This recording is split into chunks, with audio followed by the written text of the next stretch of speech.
todos. Bienvenidos al curso virtual de oncología para médicos generales.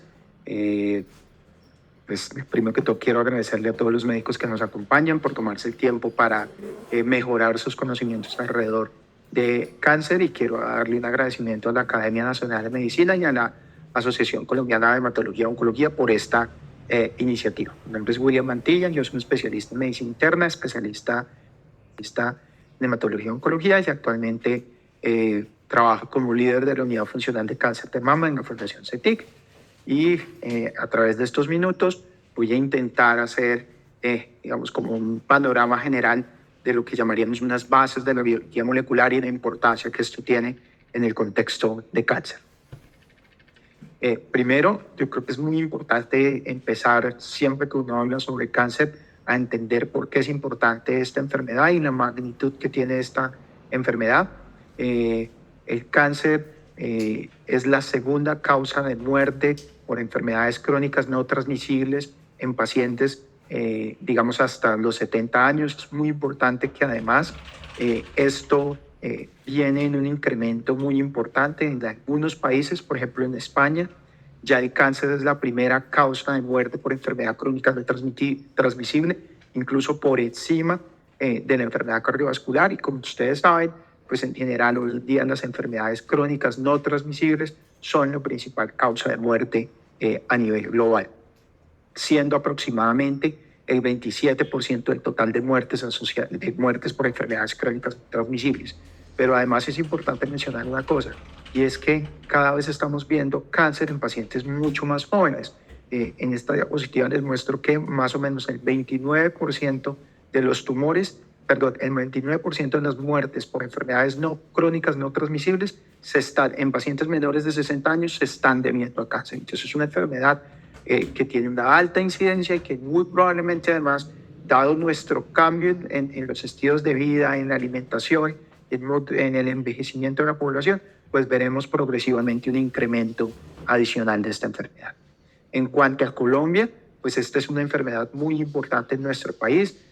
Tenemos, por ejemplo, que el cáncer de mama hoy en día es la principal causa de muerte en mujeres. Esto, pues es obviamente una cosa que nos debe preocupar mucho y que nos debe sensibilizar mucho, pero es importante también aclarar que el país ha hecho grandes avances en el control del cáncer. Hace unos años la principal causa de muerte por cáncer en nuestro país era el cáncer de cervix, y esto ha cambiado, y esto habla, digamos, que por lo menos la estrategia de tamizaje, de diagnóstico temprano del cáncer de cervix ha tenido, digamos, un impacto importante. Tenemos aproximadamente 160 casos por 100.000 habitantes, y para que ustedes se hagan una idea de lo que yo les estoy mencionando, de este incremento progresivo en la incidencia de cáncer, es importante mencionar que, por ejemplo, usualmente nosotros para, digamos, mirar como las tendencias estadísticas de cáncer utilizamos una fuente de datos que es Globocan. Entonces, cuando analizamos Globocan, los datos de 2014, los datos de 2018, los datos de 2020, vemos que la incidencia de cáncer de mama específicamente, por ejemplo, hace 10 años era alrededor de unos 35 casos por 100.000 habitantes. Mientras en este momento tenemos cerca de 42 casos por 100.000 habitantes. Entonces estamos teniendo un incremento en el número de cáncer, de casos nuevos de cáncer, que se explican no solamente por el crecimiento poblacional, sino también por un incremento de la exposición a factores de riesgo, en la medida en que Colombia ha cambiado, digamos, sus hábitos alimentarios, sus hábitos de actividad física, su exposición a factores de riesgo, y esto muy relacionado específicamente con el desarrollo del país y con el incremento de la economía del país. ¿Sí? Cuando miramos específicamente ya un poco más en detalle las enfermedades crónicas no transmisibles a nivel global, lo que les mencionaba, el cáncer es una enfermedad muy importante, y cuando nos bajamos a nivel Colombia, vemos que hoy en día las enfermedades crónicas no transmisibles explican al menos el 70% de las muertes en nuestro país, y el cáncer explica por lo menos el 27% de las muertes por crónicas no transmisibles en nuestro país. Entonces es una cosa a la que nos enfrentaremos, o tendremos que estar muy, pero muy sensibilizados, porque cada vez en nuestra práctica nos vamos a enfrentar más a esta patología. Y entonces, ya para entrar en materia, un poco la idea de la charla es hacer un recuerdo grueso de, digamos, de cómo se hace la división celular y cómo en los diferentes pasos de la división celular se pueden presentar algunas alteraciones genéticas que explican la aparición y la evolución de cáncer. Pues simplemente un recorderis grande del ciclo celular, en donde tenemos unas fases de crecimiento de la célula, en donde hay primero crecimiento celular. En este momento, para que la célula pase de la fase de crecimiento celular a la fase de síntesis, debe haber unas señales de estímulo de crecimiento, lo que nosotros llamamos unos puntos de inhibición, en donde si no hay ese estímulo a través, por ejemplo, de la exposición a un factor de crecimiento, del estímulo de un receptor de factor de crecimiento, no va a haber ese inicio, digamos, de la división celular. Posterior a esto, se tiene también una fase en donde hay genes que frenan la división celular en caso de que se detecten, ¿sí?, alteraciones genéticas. Entonces eso evita que haya una replicación celular anómala. Y por último, si se pasan todos estos puntos, hay unos mecanismos de reparación genética también muy importantes, y todo este, digamos, mecanismo está diseñado específicamente para que la célula no crezca cuando no debe crecer, se pueda enviar señales de inhibición de ese crecimiento cuando no se necesita, y se garantice la indemnidad del material genético para evitar la replicación con daños al material genético. Sin embargo, digamos, esto es un mecanismo que es altamente susceptible a presentar alteraciones. Todos los días en nuestro diario vivir nos exponemos a múltiples sustancias que pueden alterar algunos de estos mecanismos, principalmente alterar mecanismos de estímulo de la señalización, de freno de la división o mecanismos de reparación celular, que son los tres grandes mecanismos que quiero que tengan en la cabeza, que pueden generar células que tienen la capacidad de producir cáncer. Ahí entra un factor, y lo hablaremos más adelante en la charla, que es muy importante, que es el control inmune de las células anormales. Entonces, si todos estos mecanismos fallan, tenemos un control adicional, que es nuestro propio sistema inmune, que es capaz de detectar las células cancerígenas tempranamente y destruirlas. Entonces, para que se produzca cáncer, nosotros tenemos que tener alteración, probablemente no en un solo punto, sino lo que llamamos nosotros múltiples puntos, o la teoría de múltiples impactos que terminan generando el cáncer. ¿Sí? Nuevamente, en lo básico, nuestro material genético está organizado en cromosomas. En los cromosomas tenemos genes, en los genes tenemos codones. Los codones están formados por bases nitrogenadas, ¿cierto? Tenemos 23 pares de cromosomas, 22 somáticos y uno germinal, que contienen pues un poco las instrucciones o todo el material genético que necesitan las células para hacer o para funcionar normalmente. Importante recordar que adicionalmente en los cromosomas tenemos zonas no codificantes, y ya vamos a hablar algo también de esto, o sea, zonas que no producen proteínas, y en los genes tenemos una composición de intrones y exones, que son zonas que no terminan replicándose, a RNA, pero que no terminan posteriormente siendo significativas para la producción de proteínas. Y todo este, digamos, entramado, o esta arquitectura genética está diseñada para optimizar, digamos, el almacenamiento de una gran cantidad de información en una estructura relativamente pequeña para la cantidad de información que guarda, que es el núcleo de la célula, ¿cierto? Pero que en algunas ocasiones, y vamos a ver esto en el curso de la charla, termina siendo propicio para que aparezcan alteraciones genéticas que faciliten la aparición del cáncer.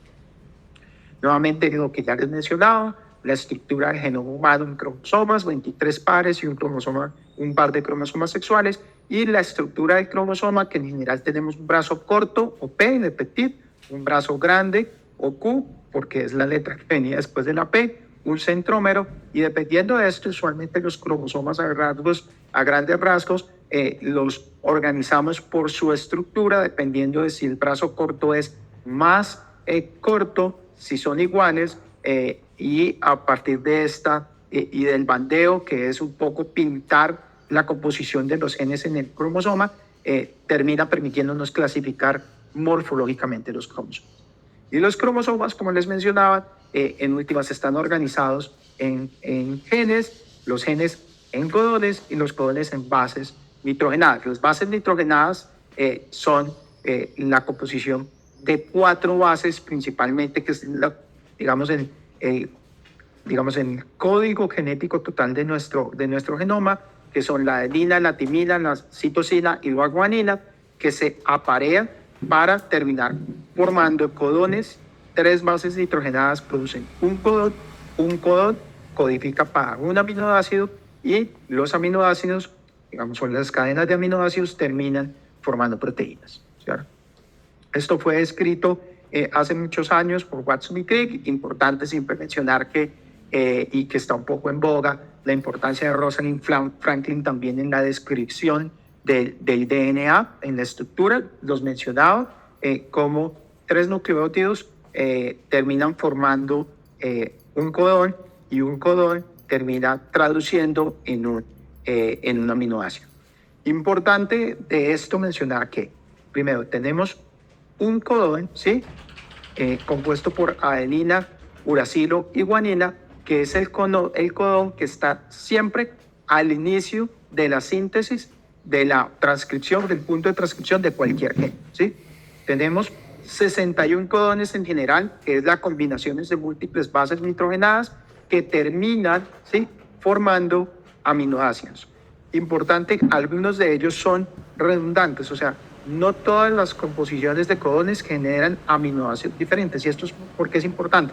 Ya lo veremos en el curso de la charla, que a veces uno puede tener cambios en ciertas pares de bases nitrogenadas que no necesariamente son patogénicos, o sea, que no son una mutación anormal, porque pudieran no tener un significado en el cambio del aminoácido, y por tal motivo, sin cambio en una estructura de la proteína.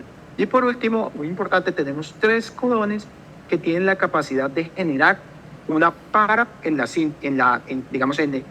señal de transcripción del DNA, que son la combinación de uracilo y 2 adeninas, la combinación de uracilo, una adenina y una guanina, y la combinación de uracilo, guanina y adenina, perdón. Yo siempre digamos, lo recuerda a uno como, en inglés, como you are away, you are gone, or you gone away, que son las 3 señales que terminan produciendo una para en el DNA, en la síntesis, en la transcripción de DNA.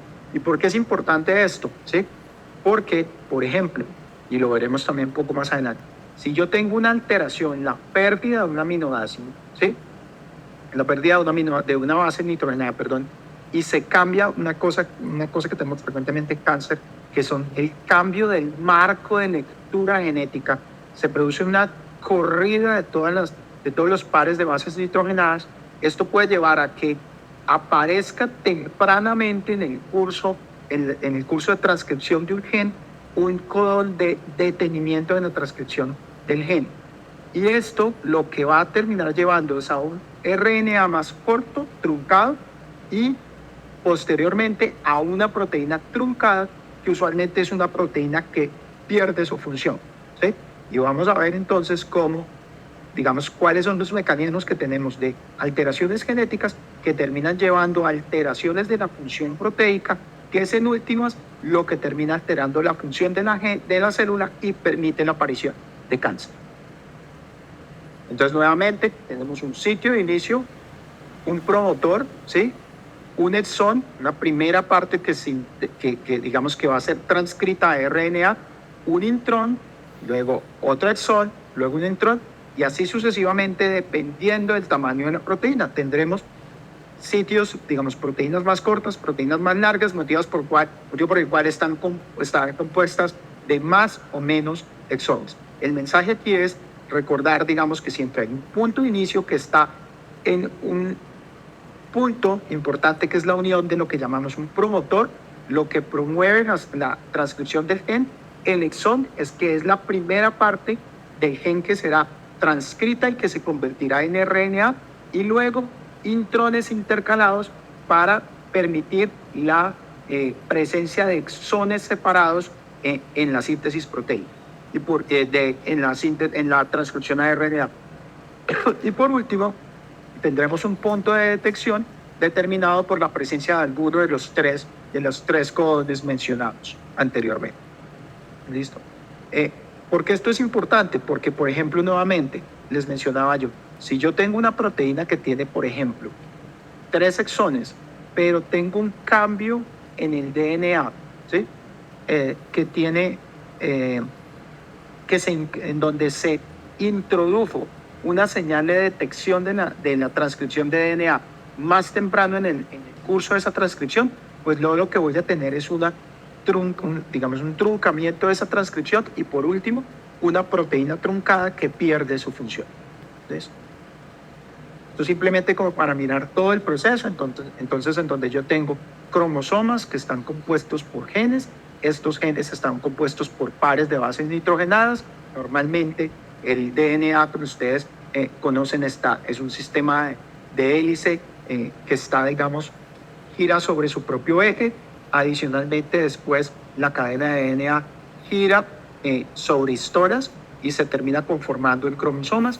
Cuando se va a hacer síntesis del DNA, transcripción del DNA, lo que ocurre es que el DNA se desenrolla, que pedal coloquial, de la histona y la doble hélice de DNA se abre para permitir una transcripción del DNA que usualmente se hace del extremo 5' al extremo 3'.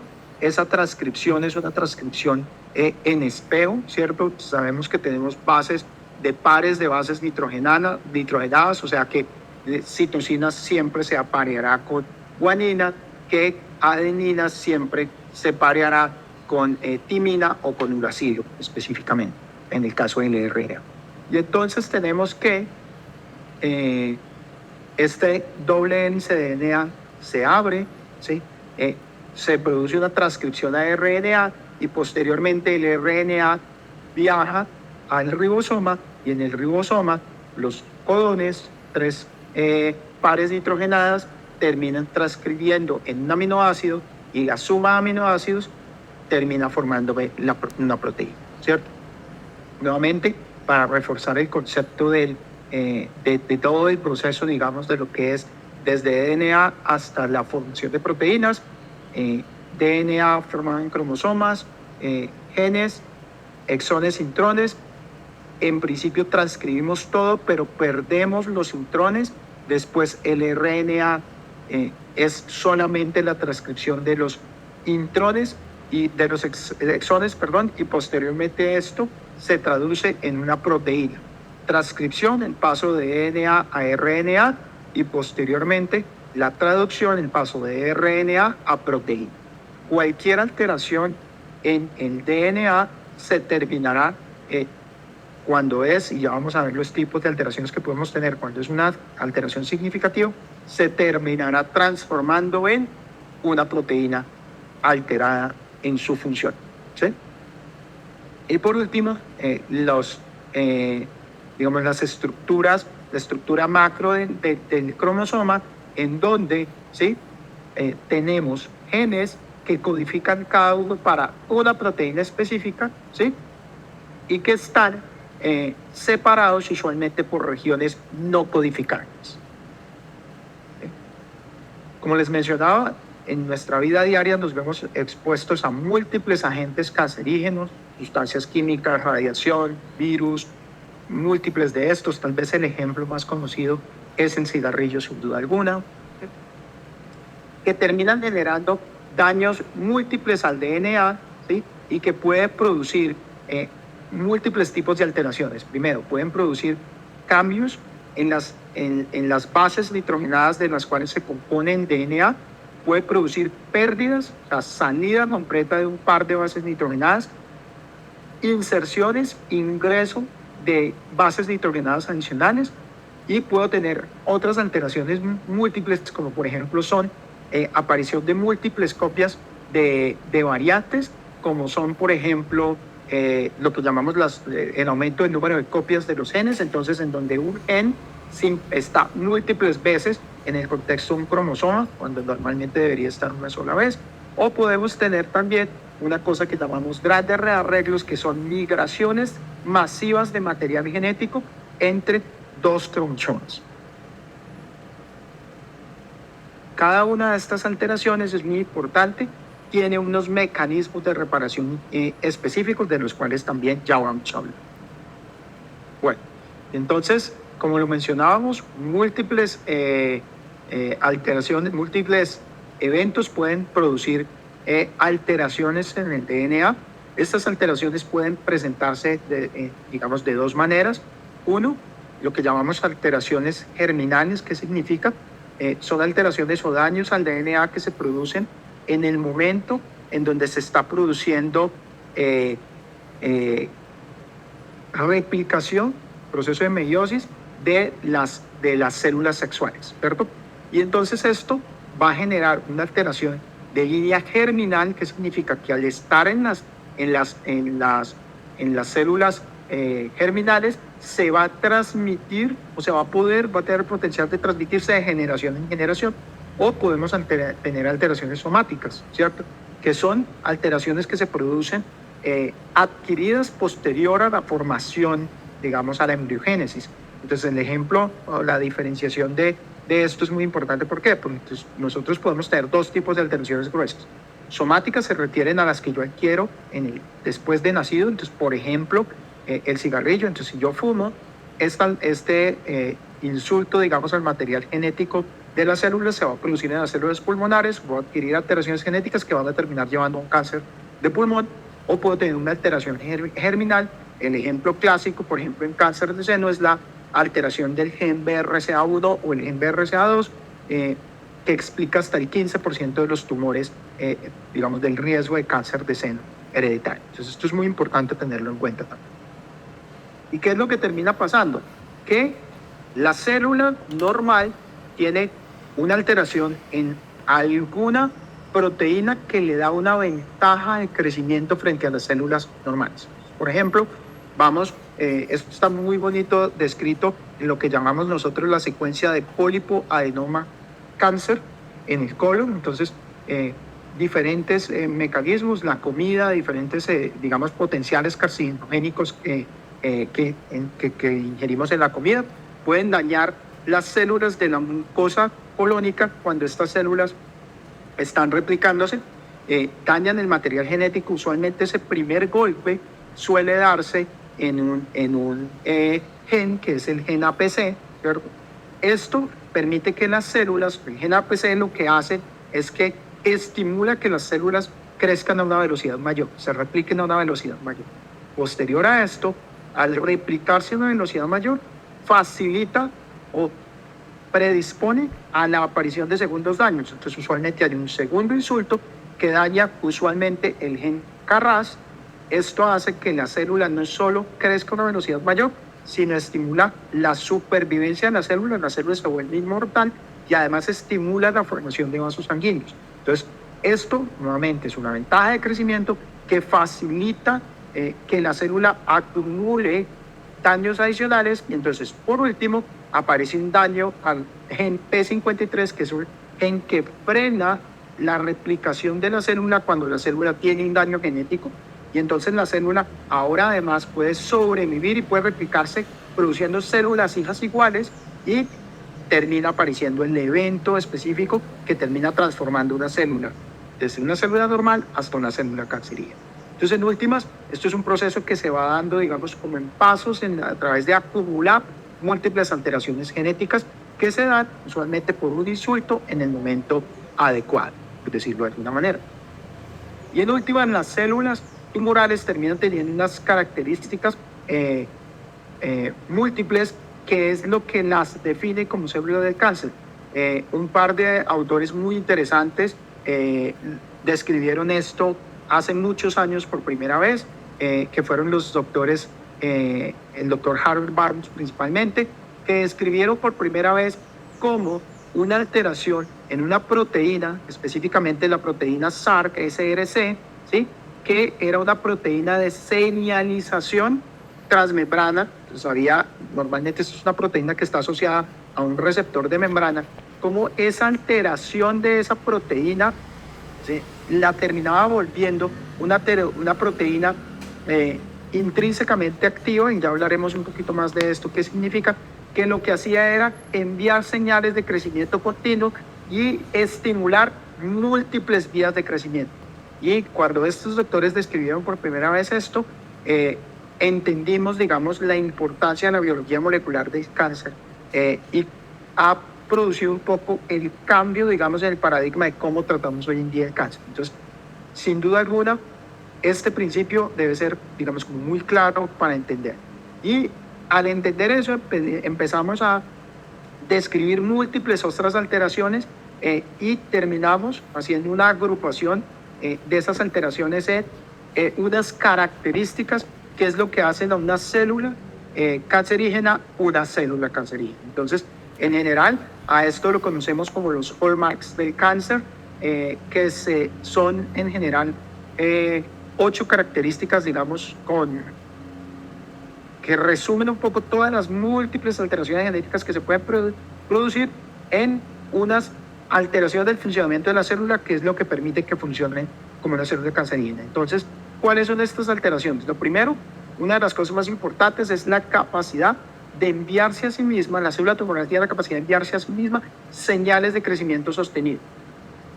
Esto usualmente lo hace a través de vías de receptores de factores de crecimiento. Pues, por ejemplo, una de las características más habladas, que más conocemos, es el HER2 en el cáncer de seno. El HER2 es una proteína de membrana que lo que hace, digamos, hace parte de una familia de receptores del factor de crecimiento epidérmico. Entonces, la célula del cáncer y múltiples otras células del cuerpo, pero característicamente la célula del cáncer de seno, tienen la capacidad de amplificar múltiples veces el gen del HER2 que está localizado en el cromosoma 17. ¿Sí? Entonces, lo que hace la célula tumoral es que a través de múltiples mecanismos de insulto por esta inestabilidad genética, logra amplificar, hacer múltiples copias del gen en el cromosoma 17 de este gen para la proteína HER2. Normalmente la concentración de la proteína HER2 es más o menos 50 proteínas en una superficie de membrana, hasta 200 proteínas en una superficie de membrana de una célula normal. Con esta alteración, lo que logra hacer la célula tumoral es que aumenta el número de proteínas disponibles en la membrana hasta más o menos 2000 veces. ¿Sí? Y entonces, ¿qué pasa? Que lo que tiene es múltiples receptores para el factor de crecimiento, que le va a facilitar el estimularse o el recibir estímulos y mandar estímulos para mantenerse activo y para mantener su crecimiento continuo. ¿Cuáles otras características tenemos? La capacidad de elevación de las señales anticrecimiento. Recordemos que yo les mencionaba al inicio sobre el ciclo celular, la presencia de puntos de chequeo, de puntos de inhibición del crecimiento. Uno de estos puntos muy importantes es la inhibición del crecimiento celular a través de un mecanismo de control que tenemos, que se llaman los mecanismos dependientes de quinasa asociados a ciclinas. Entonces, esto es una serie de proteínas que normalmente están en una forma fosforilada y que evitan que se produzcan ciertas señales en el núcleo que permiten que la célula avance en el curso del ciclo celular. Y entonces, ¿qué pasa? Que algunos tumores, el cáncer de seno entre ellos, por ejemplo, tienen la capacidad de aumentar la concentración de estas ciclinas, y esto lleva a que facilite la transición en el ciclo celular y el estímulo del crecimiento. ¿Qué otras cosas que ya habíamos mencionado también? La capacidad de evadir el sistema inmune. Entonces, normalmente las células tienen unas proteínas normales que permiten que los mecanismos de reconocimiento inmune reconozcan nuestras células como células propias.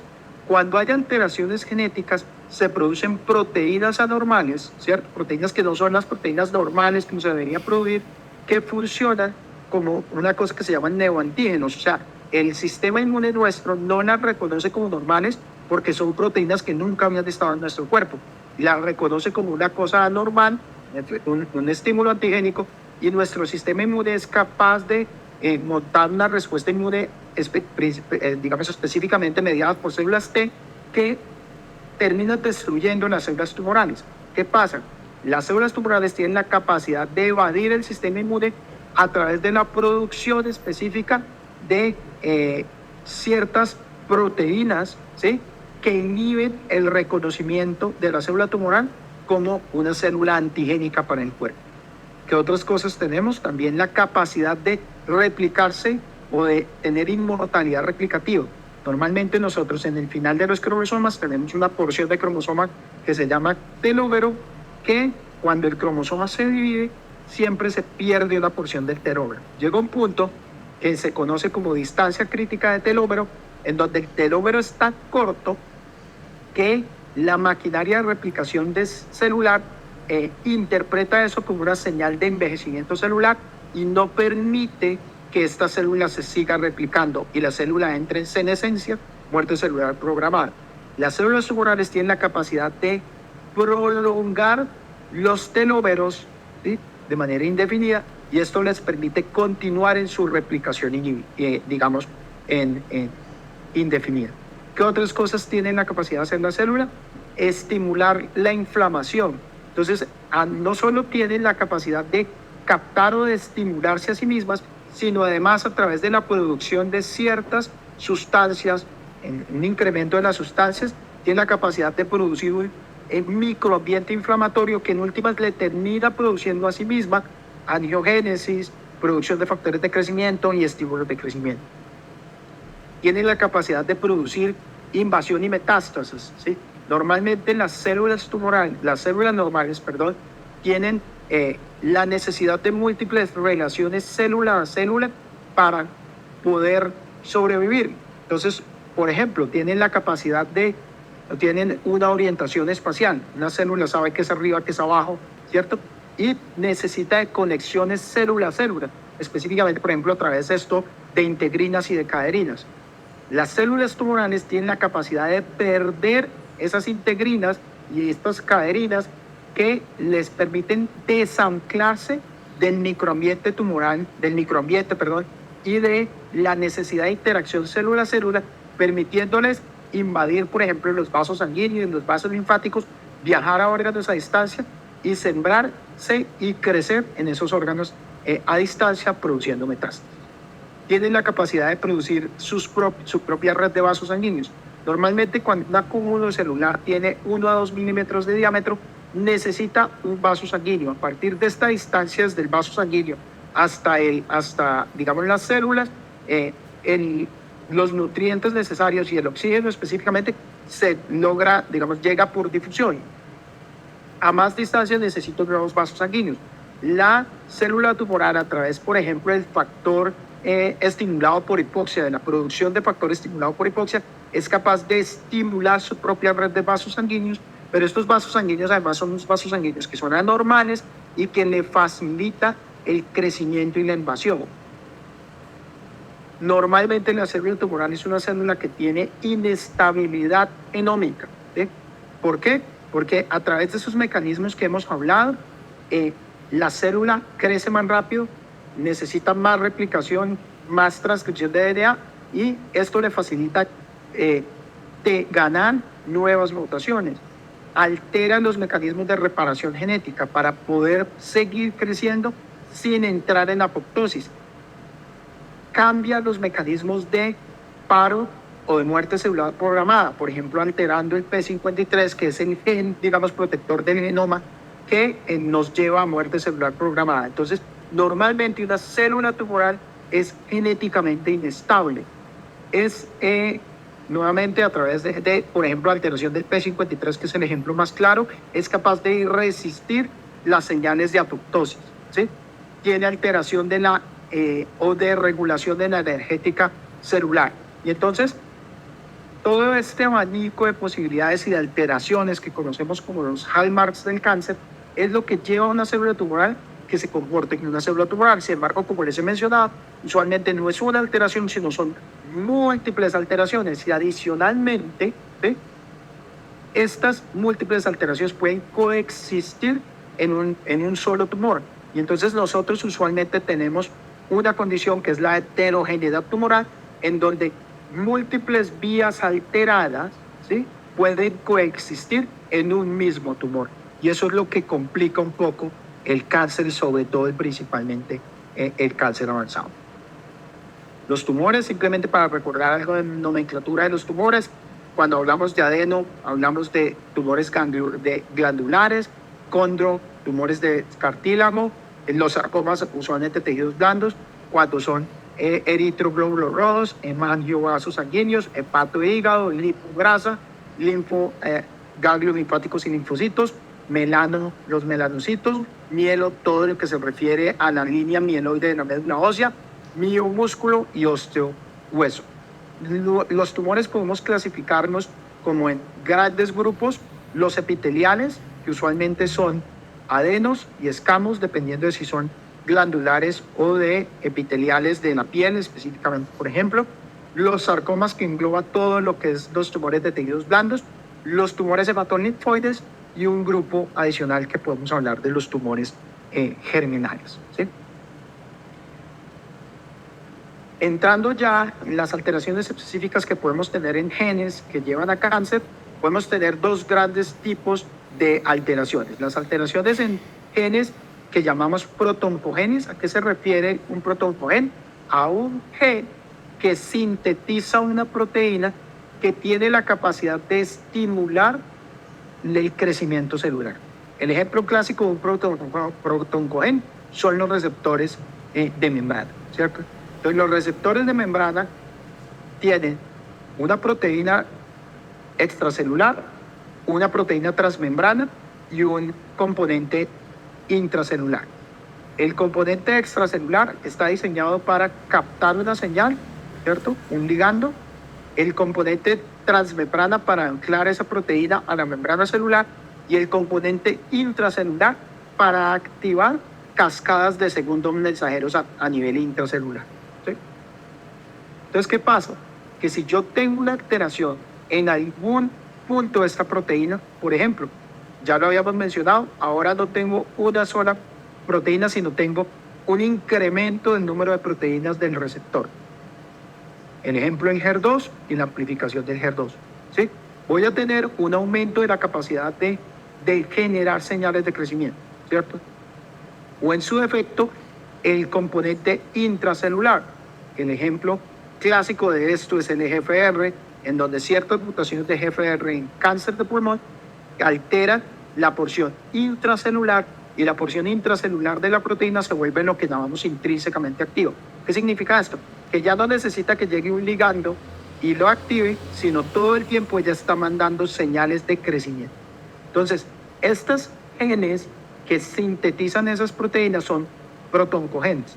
Tienen la capacidad de generar un cambio a un oncogen cuando se altera el gen a través de algún mecanismo, y ese oncogen terminará produciendo una alteración que estimula, por ejemplo, en este ejemplo que estamos dando, la señalización o el estímulo de señalización de crecimiento, ¿cierto?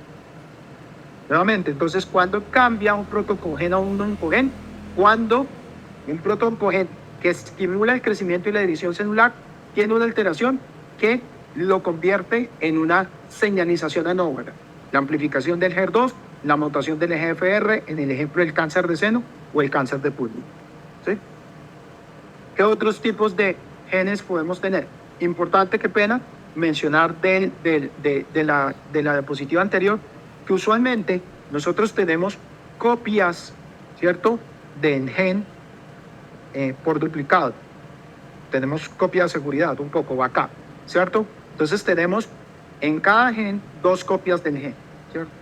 Yo puedo tener una alteración de una de las 2 copias del gen en uno de los cromosomas, un estado que conocemos como estado heterocigoto, que significa que solo una de las 2 copias del gen en uno de los 2 cromosomas está alterado. Entonces, ¿qué pasa? Que si yo tengo una alteración de una de las 2 copias del gen, En el caso de los protoncogenes, que se terminaría convirtiendo en un oncogen, es el equivalente a tener un carro con el acelerador de fondo, ¿cierto? Entonces, con un solo gen que se altere, yo ya tengo una señalización alterada y tengo riesgo, tengo ese estímulo necesario para que aparezca cáncer. Tenemos otros tipos de genes que son los genes supresores de tumores, que son genes que están diseñados para inhibir el crecimiento celular. ¿Sí? En este caso, por ejemplo, vamos a hablar del P53. El P53 es un gen que lo que hace es que si se detecta daño celular, daño en el material genético de la célula, el P53 frena la célula y activa una cascada de muerte celular programada. Entonces, ¿qué pasa? ¿Sí? Que si yo tengo alteración del P53, así yo tenga daño del material genético, la célula va a seguir replicándose. Nuevamente, en el mismo ejemplo, pensando en el mismo ejemplo, yo tengo 2 copias del gen, ¿cierto? Entonces, en el caso de los genes supresores de tumores, yo debo tener daño de los 2 genes. ¿Por qué?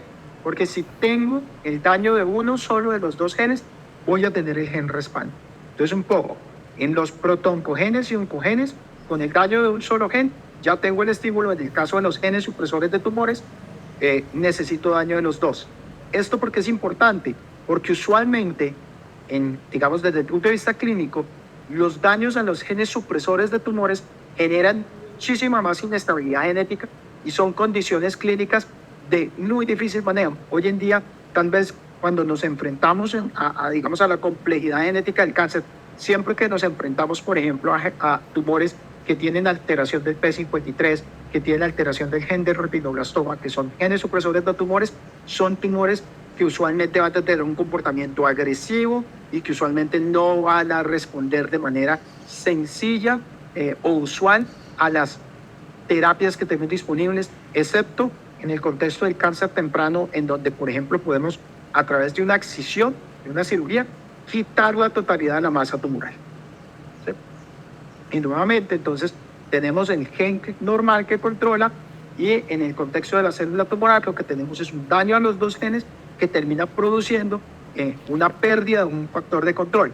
Y entonces, volviendo al ejemplo del carro, en el caso de los que además es pues el cliché siempre que explican esto, siempre que yo tengo un protoncogen que se me convierte en un oncogen, es como si yo tuviera el pie en el acelerador, aumento la velocidad, es una señal continua de algo que estimula el crecimiento celular. En el caso de los genes opresores es como si me quedo sin frenos, ¿cierto? Entonces la célula nunca va a parar, no necesita que tenga un estímulo, sino simplemente es incapaz de parar, y es incapaz de parar además independiente de las condiciones que tenga. ¿Sí?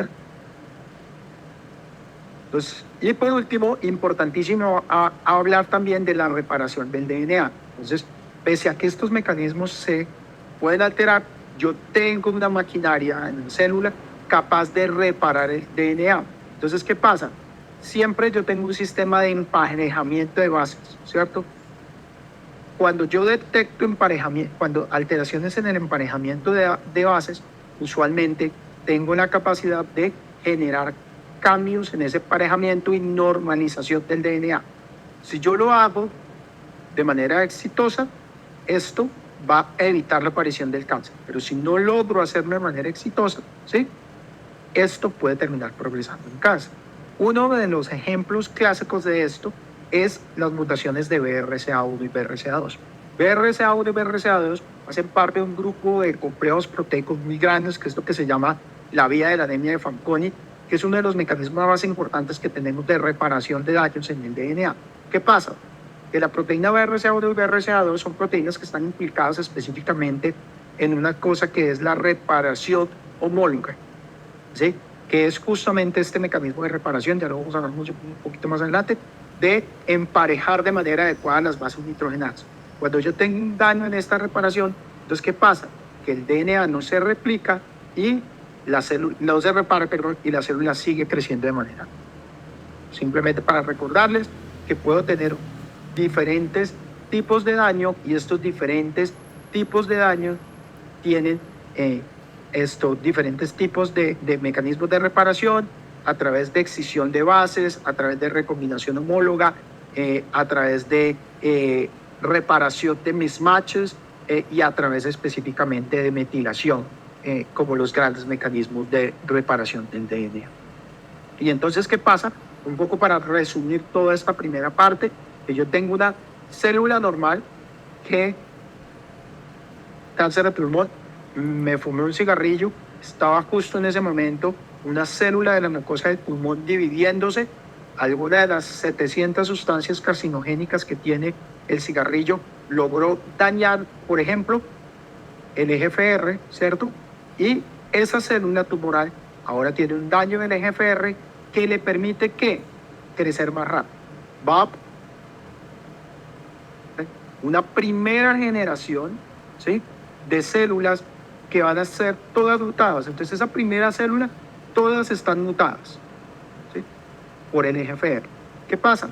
Que dado que la célula se está replicando rápidamente, esta célula puede adquirir una segunda mutación, ¿sí? Esta segunda mutación, aquí por ejemplo en el P53, ¿sí?, lleva a que esta célula, además de este estímulo de crecimiento sostenido, también pueda no frenar su crecimiento, no entrar en muerte celular programada, y aparece una segunda generación de células que todas van a tener esta segunda alteración, P53. Y esto va a generar mayor inestabilidad genética, que va a producir la capacidad de adquirir una tercera mutación, en este caso, por ejemplo, el MYC, que le permite estimular el crecimiento a una mayor velocidad y además la capacidad de invasión a tejidos. Y entonces aparece una tercera generación de células que tienen mutación del MYC y así sucesivamente hasta que llega un punto en donde efectivamente la célula logra hacer ese cambio que en este momento, ¿cuál es la definición de cáncer? Digamos, la capacidad de invasión a tejidos circulares. Eso es lo que nos define un cáncer maligno, por decirlo de alguna manera, y terminaremos teniendo la enfermedad neoplásica. Y dentro de todo esto, además, gravita la capacidad de la evasión del sistema. Y entonces, ¿qué pasa? Primero que el cáncer es una enfermedad clonal, o sea, siempre es genética, no es necesariamente hereditaria. Aparece un clon de células que tienen una alteración, un clon de células que tienen 2, un clon de células que tienen 3, pero adicionalmente que en un tumor yo puedo tener la coexistencia de todas estas alteraciones. Y esto se complica aún más, hay estudios muy lindos sobre esto, que por ejemplo, en la medida en que aparecen metástasis, yo puedo tener ramas del mismo cáncer. Entonces, un primario que tenía la alteración de P53, MYC y EGFR, pero una metástasis que además tiene mutación de STK11, otro gen importante en cáncer, otra mutación que tiene amplificación del HER2, y así sucesivamente. Entonces, en la medida en que el cáncer avanza, y esto un poco también nos explica el por qué es tan difícil enfrentarnos a cánceres avanzados, en la medida en que el cáncer avanza, su complejidad va a ser mayor. ¿Sí? La relación entre las mutaciones y el cáncer, entonces, ¿qué pasa? ¿Sí? Que yo tengo el genoma normal, y este genoma normal se puede ver alterado por múltiples mecanismos, ¿sí?, que pueden llevar a alteraciones de un solo nucleótido, ¿cierto? Entonces, por ejemplo, yo acá tengo un cambio de una timina, que era la base, digamos, inicial, por una guanina, ¿cierto? O puedo tener inserciones, entonces, entrada de nuevas bases, o puedo tener deleciones, salida de bases nitrogenadas, ¿sí? Y entonces, ¿qué pasa? Que estas alteraciones pueden hacer múltiples cosas. Por ejemplo, puedo tener un cambio del marco de lectura. Entonces, si tengo nuevas células, nuevas bases nitrogenadas, el marco de lectura se corre a la derecha. Recuerden que esto siempre es una lectura 5'3'. Entonces, el marco se corre y esto lo que va a llevar es que vaya a cambiar las codones, y en la medida en que cambian los codones, vayan a cambiar las aminoácidos en los que se traducen y vaya a cambiar la proteína funcional. Y entonces esto, por ejemplo, puede llevar a que una proteína que requería que llegara un estímulo extracelular para que cambiara la porción intracelular a su porción activa, este cambio en los aminoácidos genere una conformación de la proteína que está en una forma activa, intrínsecamente activa, activada todo el tiempo. Puedo también tener cambios en el marco de lectura por deleciones, pierdo, se corre hacia la izquierda el marco de lectura, y esto, por ejemplo, me puede producir lo que tenemos en la parte de abajo, que es la aparición de codones de terminación o de truncamiento de la transcripción, que me va a llevar a proteínas truncadas. Esto es uno, por ejemplo, de los principales mecanismos por el cual se altera el BRCA1 o el BRCA2, por la aparición de proteínas truncadas. Entonces es una proteína que es una proteína más corta y al ser corta no tiene su función normal. Esto es donde se puede producir, digamos, en los oncogenes, en los supresores de tumores, en los reparadores de DNA, qué sustancias, como para hacer ya un resumen, qué sustancias lo puede, digamos, generar los carcinógenos, y esto va a generar alteraciones en múltiples puntos de la replicación celular. Puede alterarse las genes del ciclo celular, del control del ciclo celular, de muerte celular, de señalización celular, de senescencia celular, o genes que le dan la capacidad de metástasis e invasión. Nuevamente, todo digamos, ese marco de alteraciones genéticas, lo que terminará permitiendo es que las células adquieran las características, los hallmarks del cáncer de los que hablamos extensamente. Y muy importante que esto, yo no necesito o no tengo una sola alteración que es la que me explica el cáncer, sino es lo que les menciono, el cáncer usualmente es un modelo de múltiples golpes, ¿sí? Y esto lo podemos ver en dos cosas. Primero, lo hemos demostrado extensamente, esta mención que les hacía sobre la secuencia pólipoadenoma cáncer, pero también lo hemos demostrado in vitro con experimentos en genes animales, tumores, digamos, o modelos específicamente en ratones, en donde, por ejemplo, si yo tengo solamente una alteración de MYC o una alteración de RAS, hay ratones que nunca desarrollarán tumores. Hay algunos que sí lo lograrán, pero en cambio cuando tengo las dos, el tiempo medio, que es la gráfica de la derecha, hasta la aparición del tumor se reduce de manera significativa. Y esto explica el por qué el cáncer es una enfermedad que se relaciona directamente con la edad. A mayor edad, mayor probabilidad de tener daños genéticos acumulados, no que tenga uno, no que tenga dos, que tenga tres, que tenga cuatro, que acumule múltiples y que aparezca un proceso de cáncer como tal, ¿cierto? Y vemos que en todos los tumores adquiridos, somáticos, no estamos hablando de los genitales, la edad es un factor determinante y específico para la aparición de este tipo de tumores. Sin embargo, cabe mencionar también que hay algunos tumores que pueden aparecer con daños en un solo gen o en un pequeño grupo de genes, más que en un grupo de genes de un solo gen, que usualmente esos tumores están relacionados con alteraciones en genes supresores de tumores. Un ejemplo de ellos, por ejemplo, son las alteraciones de BRCA1 o BRCA2 en el contexto de cáncer de seno, ¿cierto? Que termino teniendo una inestabilidad genética enorme, pero digamos, el evento iniciador es esa alteración, y con 2 o 3 alteraciones ya voy a tener cáncer. Y el otro, por ejemplo, el clásico ejemplo de 2 hits en un gen supresor de tumor es el retinoblastoma en los niños por alteración del gen del retinoblastoma. Y entonces, como les mencionaba, esto ya está muy, pero muy mapeado. Entonces, usualmente puedo yo tener, digamos, predisposición genética sobre ciertos genes, retinoblastoma, P53, BRCA1, BRCA2, que generan síndromes genéticos hereditarios ya claramente establecidos. El síndrome hereditario de ovario, de cáncer de seno y ovario, el P53, el síndrome de Li-Fraumeni, el PTEN, ¿cierto? El síndrome de Cowden, entre otros, que pueden llevar a que aparezcan segundas alteraciones o en su defecto yo puedo arrancar en este punto, en la aparición de una primera alteración que me lleva a la aparición de un pólipo o un carcinoma in situ, en donde usualmente esas primeras mutaciones suelen estar principalmente en alteraciones en la señalización para estimulación de crecimiento a través de factores de crecimiento, ¿cierto? Después de esto se ganan segundas alteraciones, ¿sí?, que hacen que este carcinoma in situ tenga un comportamiento un poco más agresivo, por decirlo de alguna manera, de crecimiento más rápido. Usualmente estas segundas alteraciones suelen aparecer en genes supresores de tumores o en inestabilidad cromosómica. Y por último, puede aparecer una tercera alteración, que es lo que ya genera el cáncer, en genes que producen alteración del ciclo celular, de la respuesta inmune, de angiogénesis, de invasión o metástasis, entre otros. ¿Sí? Nuevamente, el ejemplo tal vez más clásico de este es esto que llamamos en la secuencia pólipo-adenoma colon, en donde primero hay una alteración de APC, posterior a esto de Carras y posterior a esto P53 o múltiples otros genes. ¿Sí? Entonces, empecemos a hablar un poquito de las posibles alteraciones o las características de las alteraciones que podemos tener a nivel genético.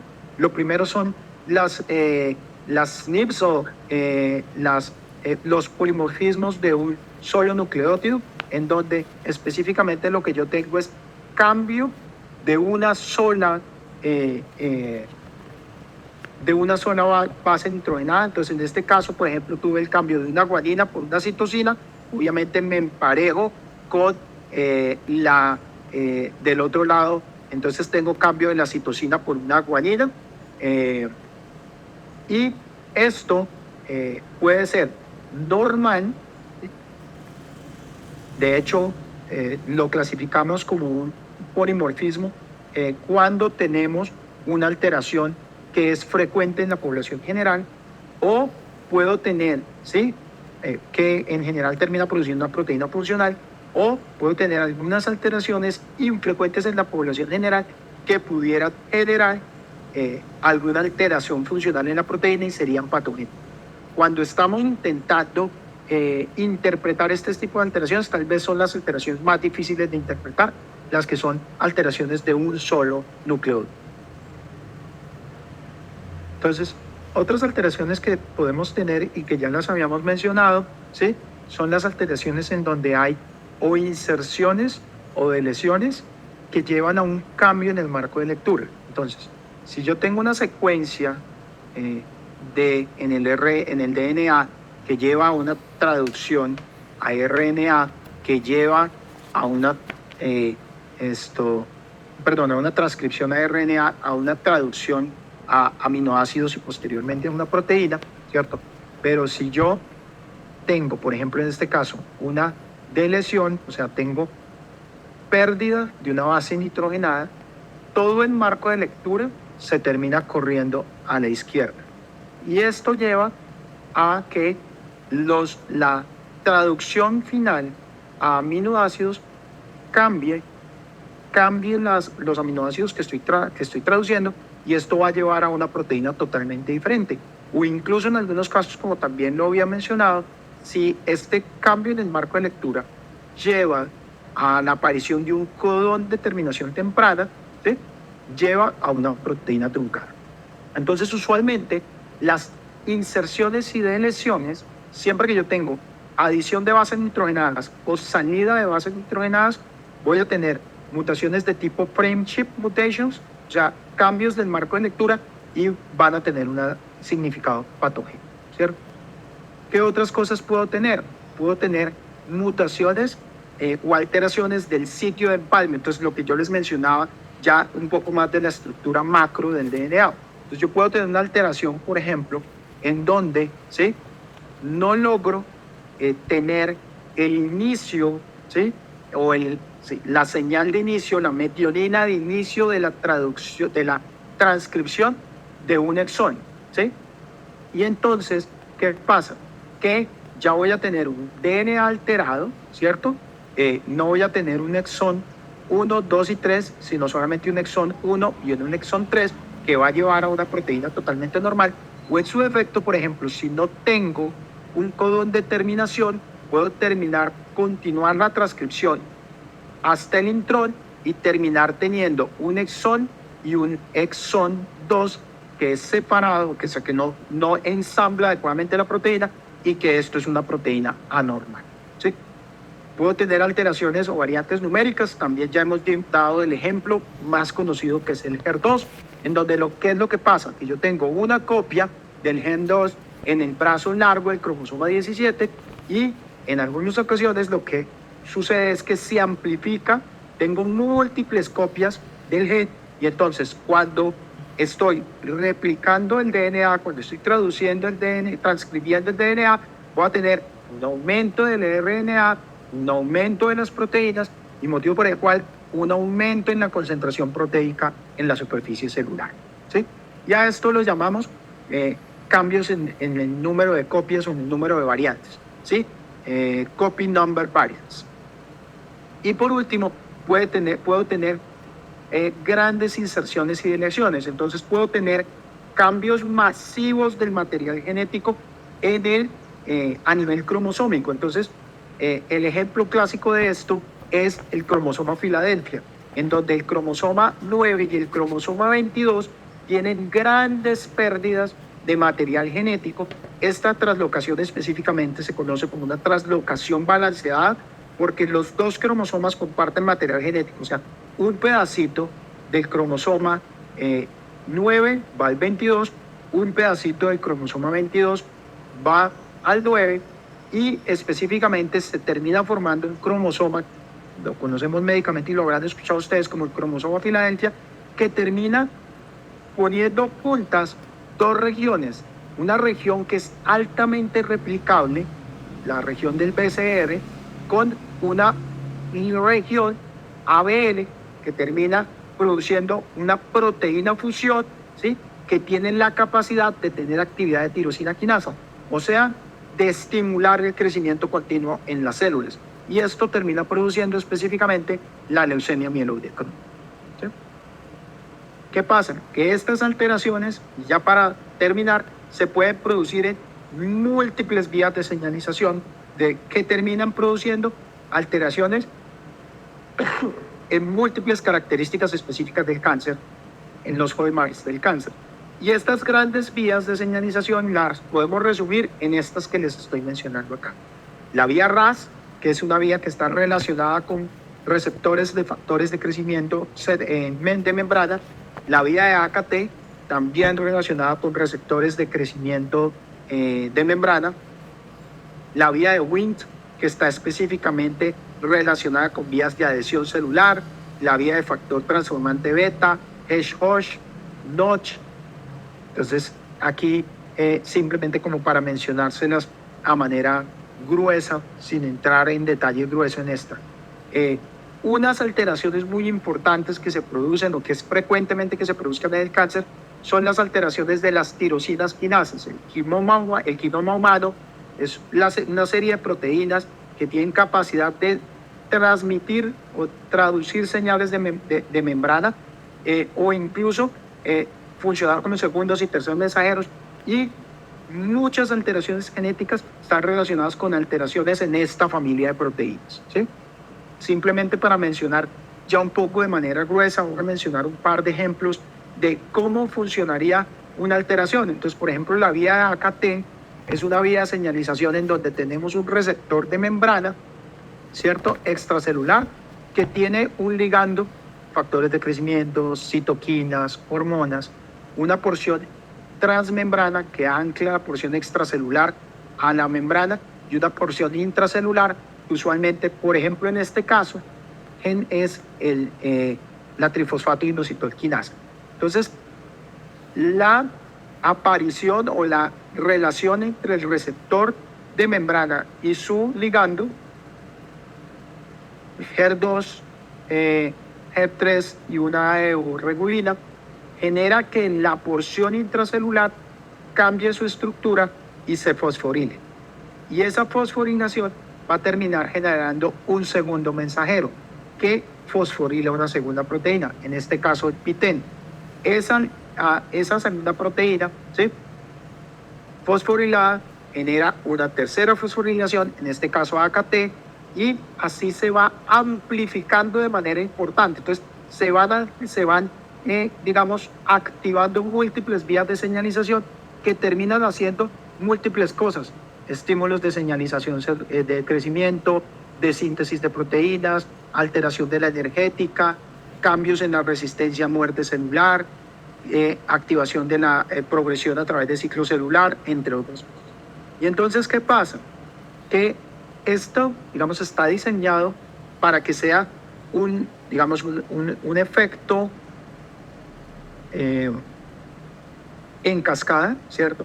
Pero ¿qué pasa? Que si yo tengo una mutación en el específicamente en el AKT, por ejemplo, ¿sí? Ese AKT está fosforilado continuamente y le permite fosforilar segundos mensajeros sin necesidad de la cascada previa. Entonces voy a tener una señal potentísima de crecimiento, que es lo que me explica el por qué tenemos un continuo crecimiento en las células tumorales. Y esto explica un poco cómo se logra alterar una vía solo por la alteración de una proteína, ¿cierto? El RAS, más o menos el mismo ejemplo.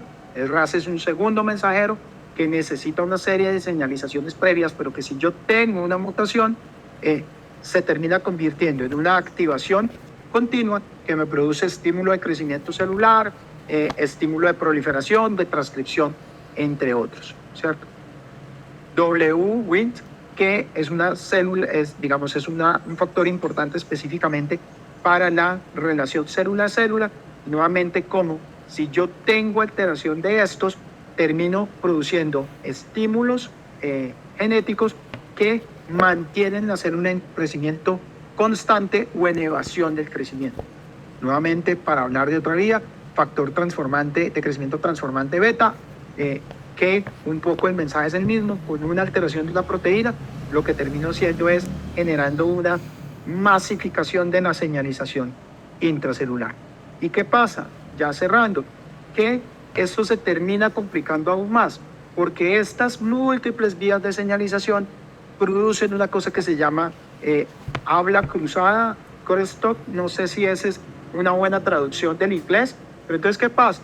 Usualmente cuando uno piensa de estas vías de señalización y en estas alteraciones, entonces uno dice, ok, ven, tengo una alteración en RAS, y RAS es esta vía canónica, ¿cierto?, que yo conozco. Pero RAS tiene además comunicación con otras vías, con vías a través de señales de crecimiento, con vías a través de señales de integrinas y caderinas, entre otras, con vías a través de supervivencia, de factores de supervivencia. Y entonces, ¿qué pasa? Que las vías de señalización son redundantes. Entonces, si bien yo puedo tener una vía alterada, incluso si logro inhibir esa vía, aparecen vías redundantes que terminan produciendo señalizaciones similares. Entonces, ya lo decía un autor que les recomiendo el libro, si lo pueden leer, el emperador de todos los males, que un poco una célula tumoral termina siendo la condensación de miles de años de evolución en una sola célula, cuyo único, finalidad será crecer y supervivir. ¿Listo?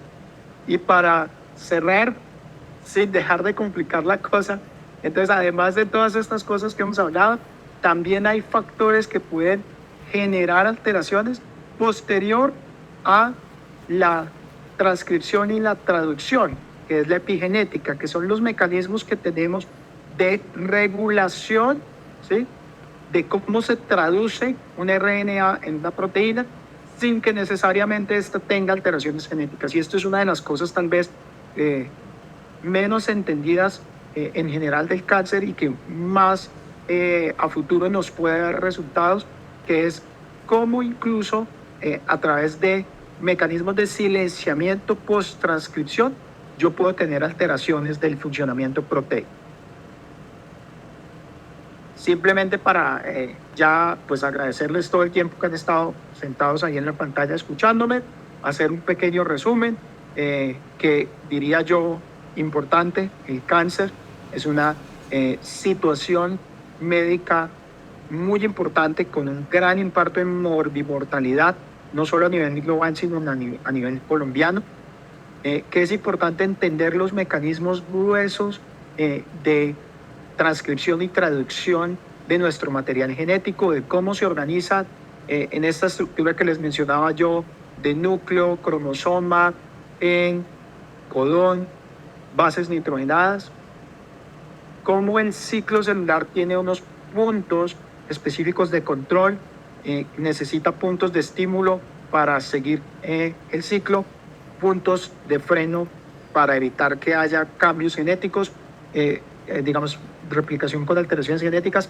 y mecanismos de reparación celular, pero que estos mecanismos de control del ciclo celular se pueden alterar, ¿sí?, facilitando el proceso de carcinogénesis, que es la aparición de cáncer.